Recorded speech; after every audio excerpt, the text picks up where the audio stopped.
This is a story about the brain, why your happiness, productivity, and safety in the workplace have everything to do with it, and why the most primitive part of the brain, which developed millions of years ago, still controls the way we feel and act every minute of the day. This is also a story about new discoveries in the field of neuroscience, about the simple but powerful actions we can take to stop the primitive brain from hijacking our emotions, our best intentions for our work and our relationships with others, and our attention in the present moment. In the new workplace, the pace and demands of work are relentless.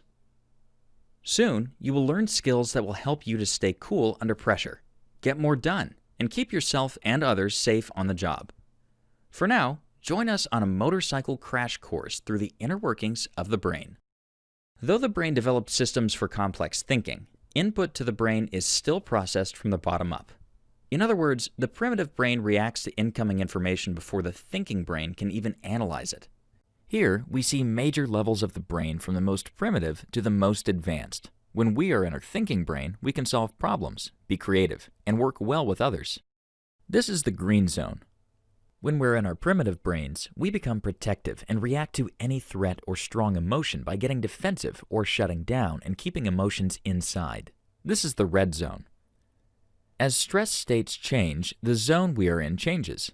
In the red zone, our IQ is lower and our thinking power shrinks. In the green zone, our IQ is higher and our thinking power increases. Consider a simple example to show how stress affects us.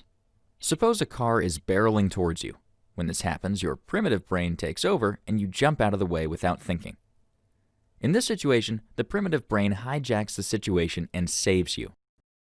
The trouble is when this ancient brain, used to navigating a world more dangerous than our own, treats something that poses no danger as a threat. For example, when a supervisor or a coworker criticizes us, they aren't trying to physically hurt us, but we often react as if they are, either by fighting back or withdrawing from them. This hardwired reaction can create problems at work. If someone makes a mistake and we call them on it, we may put them in the red zone, where they may become anxious, alarmed, or afraid and be more likely to make the mistake again.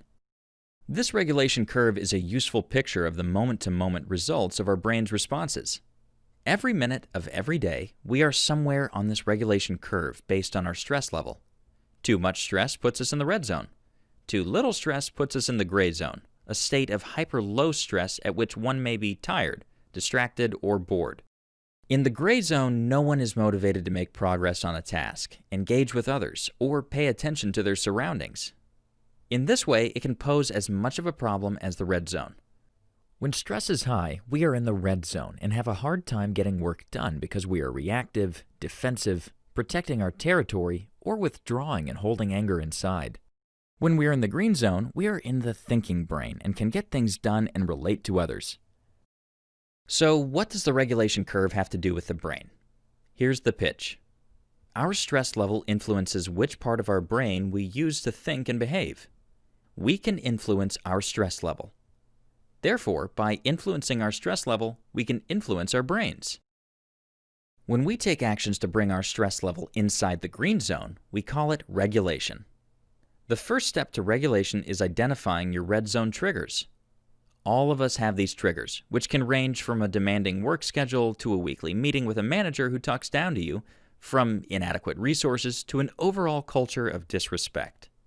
Getting to the green zone when we're stressed requires some work, but by being aware of where we are on the regulation curve moment to moment and using emotional regulation techniques on a regular basis, we can get better at getting to the green zone quickly.